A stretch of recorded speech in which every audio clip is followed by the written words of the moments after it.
pertama ada pemanasan global. Pemanasan global adalah proses meningkatnya suhu rata-rata dari atmosfer, lautan, dan daratan bumi secara bertahap yang disebabkan oleh efek rumah kaca seperti karbon dioksida dan metana. Kedua, ada perubahan iklim. Perubahan iklim adalah perubahan signifikan dan jangka panjang dalam pola cuaca, curah hujan, dan suhu.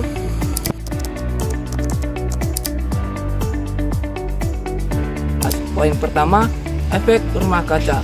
Seperti yang kita ketahui, efek rumah kaca adalah gas-gas yang terdapat di permukaan atmosfer bumi yang mampu menyerap dan memancarkan radiasi panas sehingga menyebabkan efek rumah kaca. Contoh utama dari gas rumah kaca yang pertama, karbon dioksida atau CO2, yang dimana karbon dioksida ini menyumbang 75-85% emisi gas rumah kaca secara global. Poin kedua yaitu aktivitas manusia seperti industri, transportasi, dan pertanian intensif sangat berkontribusi pada emisi gas rumah kaca. Sektor industri menghasilkan emisi karbon dioksida dari pembakaran bahan bakar fosil. Sektor pertanian menyumbang 10-14% emisi global, terutama dari peternakan yang menghasilkan gas metana dan penggunaan pupuk yang menghasilkan nitrous oxide. Poin ketiga, deforestasi atau penggululan hutan juga menjadi penyumbang utama emisi gas rumah kaca. Di Indonesia, deforestasi pada tahun 2024 mencapai 175.400 hektar. Hilangnya hutan berarti hilangnya penyerapan karbon dioksida, sehingga emisi gas rumah kaca meningkat dan pemanasan global semakin parah.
Dampak pemanasan global dan perubahan iklim. 1. Perubahan cuaca ekstrim. Perubahan cuaca ekstrim merupakan fenomena yang semakin sering terjadi dan memberikan dampak signifikan bagi kehidupan manusia dan lingkungan. 2. Meningkatnya suhu global. Meningkatnya suhu global merupakan fenomena pemanasan rata-rata suhu permukaan bumi yang disebabkan terutama oleh aktivitas manusia seperti pembakaran bahan bakar fosil, deforestasi, dan kegiatan industri yang menghasilkan emisi gas rumah kaca.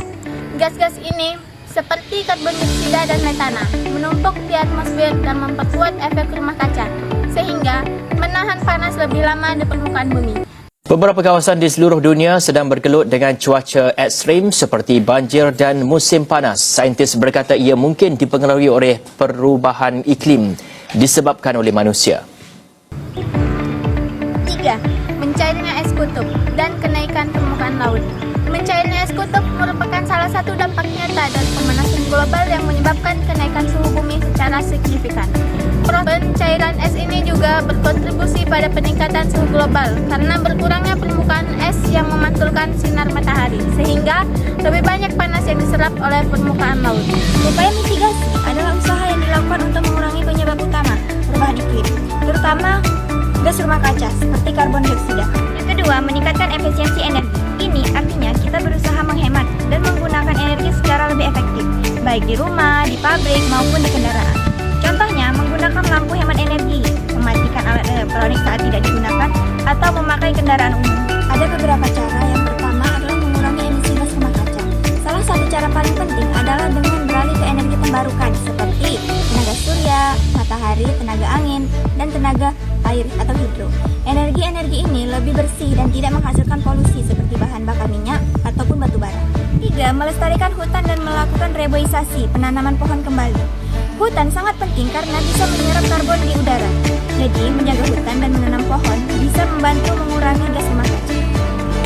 Yang keempat, mengembangkan teknologi penangkapan karbon. Ada teknologi modern bernama carbon capture and storage yang bisa menangkap karbon dioksida dari pabrik ataupun sumber lainnya dan menyimpan supaya tidak lepas ke atmosfer. Yang kelima, mengurangi penggunaan plastik dan sampah. Plastik dan sampah bisa menghasilkan gas berbahaya kalau dibakar ataupun dibuang. Maka dari itu, kita harus mengurangi penggunaan dengan mendaur ulang dan membuang sampah dengan benar. Upaya adaptasi adalah langkah-langkah yang dilakukan untuk menyesuaikan diri dengan dampak perubahan iklim yang sudah dihindari atau yang sudah terjadi, misalnya banjir, kekeringan, atau naiknya permukaan air laut. Beberapa upaya adaptasi yang dapat kita lakukan. Yang pertama, membangun infrastruktur tahan banjir dan gelombang pasang. Ini penting untuk wilayah pesisir atau wilayah yang rawan banjir, misalnya membangun tanggul, sistem drainase yang baik, ataupun pemilihan tempat tinggal yang aman. Dan yang kedua, melindungi dan memulihkan ekosistem pesisir seperti hutan bakau. Hutan bakau berfungsi sebagai pelindung alami dari abrasi dan gelombang laut. Selain itu, hutan ini juga menjadi tempat hidup banyaknya makhluk laut. Yang ketiga, pendidikan dan penyadaran masyarakat tentang perubahan iklim dan pengelolaan limbah. Masyarakat perlu diedukasi agar sadar akan perubahan iklim dan juga penggunaan limbah seperti mengurangi sampah plastik agar tidak merusak lingkungan. Dan yang keempat, pengelolaan sumber daya air dan pertanian yang adaptif. Kita harus memulai menggunakan teknik pertanian yang tahan terhadap cuaca ekstrim, seperti irigasi tetes atau memilih tanaman yang tahan akan kekeringan, serta mengelola air agar tidak kekurangan saat musim kemarau. Dan yang kelima, kerjasama antar negara dalam kebijakan iklim dan mitigasi global. Karena perubahan iklim adalah masalah global, negara-negara perlu bekerja sama baik dalam pendanaan, teknologi, maupun kebijakan untuk mengurangi dampaknya secara bersama-sama.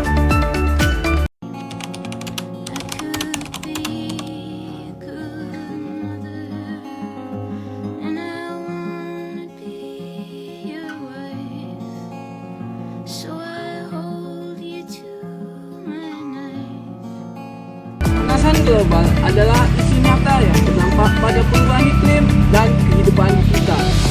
Di video ini kami telah menjelaskan dampak, penyebab, Serta langkah mitigasi dan adaptasi yang bisa kita lakukan bersama.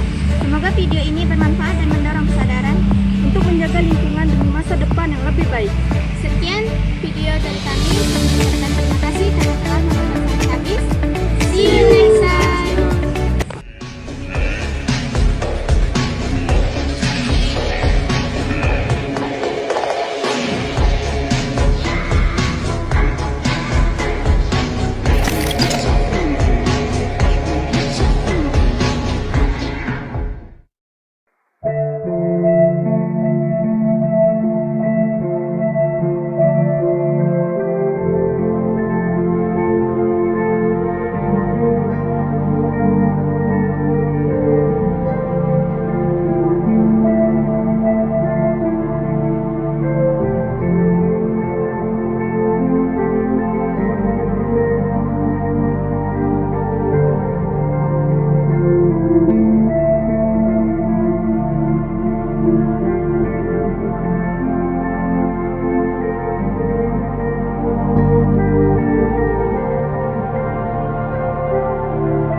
Berubah.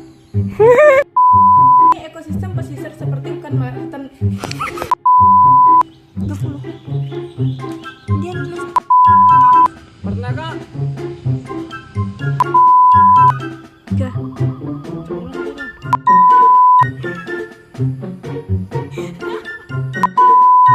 Sebagai pemateri. Kan lupa kak?